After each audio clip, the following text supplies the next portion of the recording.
That moment you realize, thank God I listened to my instincts. That moment you feel saved and you feel like you've saved yourself because you've listened to something stronger than evidence, stronger than something materialistic. That's your gift of discernment. This isn't some mystical thing. This is being so deeply in tune with yourself, with your body, with the world, energies that you feel when something is about to come, whether it's good or bad. That's your gift of discernment. You can tap into it. That little voice that told you not to trust it, not to trust that person, not to trust this area, and you didn't go. And then later you find out, I was right. It's the most valuable gift you can develop.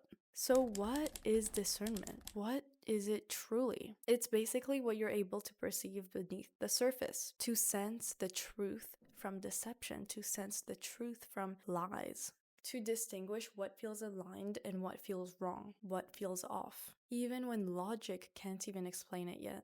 I'd say you're most attuned when you listen to energies, you see the patterns, you put two and two together without needing to see the final result. Because you've seen it before, or you've been feeling it. You basically notice the subtle cues that a lot of people miss, or a lot of people ignore. Some are too busy living in their heads, making excuses, but when you truly listen, you can't take any risk. What makes it credible is it is rooted in your nervous system. It is definitely energy. It is something that you can feel and receive from the exterior, or something your subconscious mind is telling you.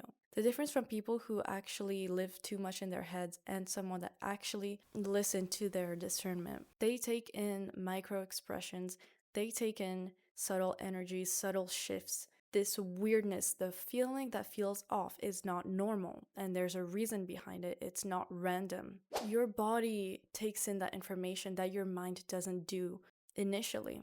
It's the really subtle inconsistencies you see in body language, expressions, the tone.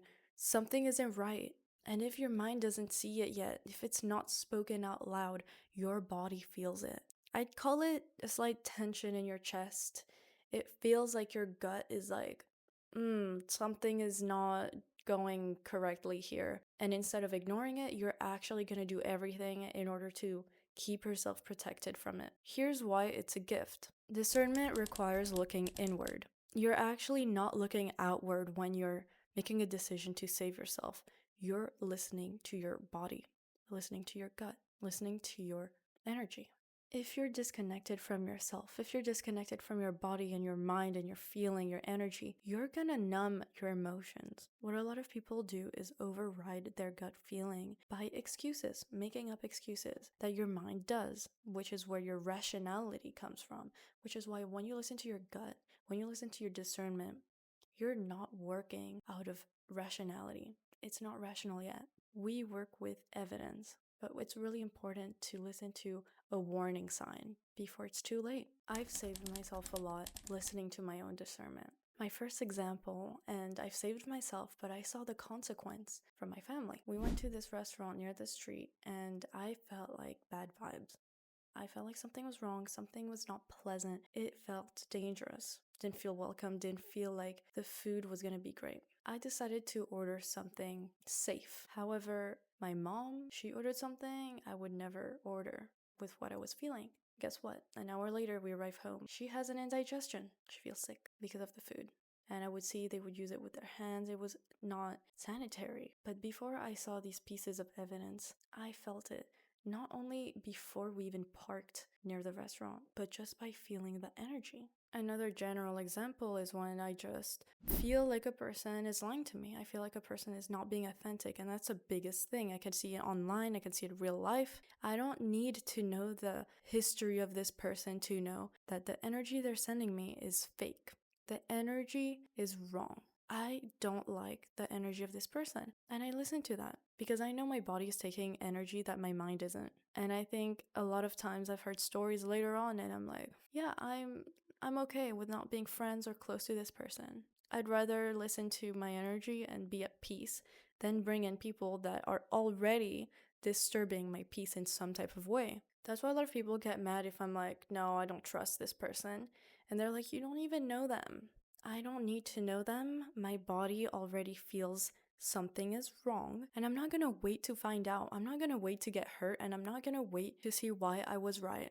I've been right too many times to decide not to listen to my body. It's a lot about pattern recognition. The more you see it, the more you notice it. In life, a lot of people are more in tune with this gift of discernment, and a lot of people have it. I believe everyone can have it. It's as long as your mind is open to feeling energies. So how do you strengthen your discernment? Firstly, when you feel something is wrong, you have to not try to rationalize, not give an excuse.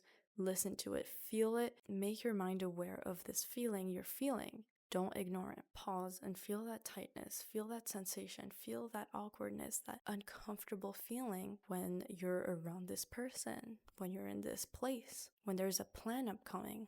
Number 2, you have to see whether it's fear or it's your discernment. When you're in fear, you usually start to panic. You feel like your heart is beating, you feel like you're scared of doing something, you're nervous of whatever's upcoming, or imagine it's a person. You're not actually feeling discernment. You maybe have social anxiety or something like that. You have to distinguish between the two. Discernment is more quiet, it's subtle, and it's the more you bring awareness, the more you listen to the patterns you're seeing. It comes in quicker and it becomes more obvious. Fear says, what if everything goes wrong? Discernment says, this doesn't feel right. Something's weird. And it doesn't matter if everyone else feels like it's fine.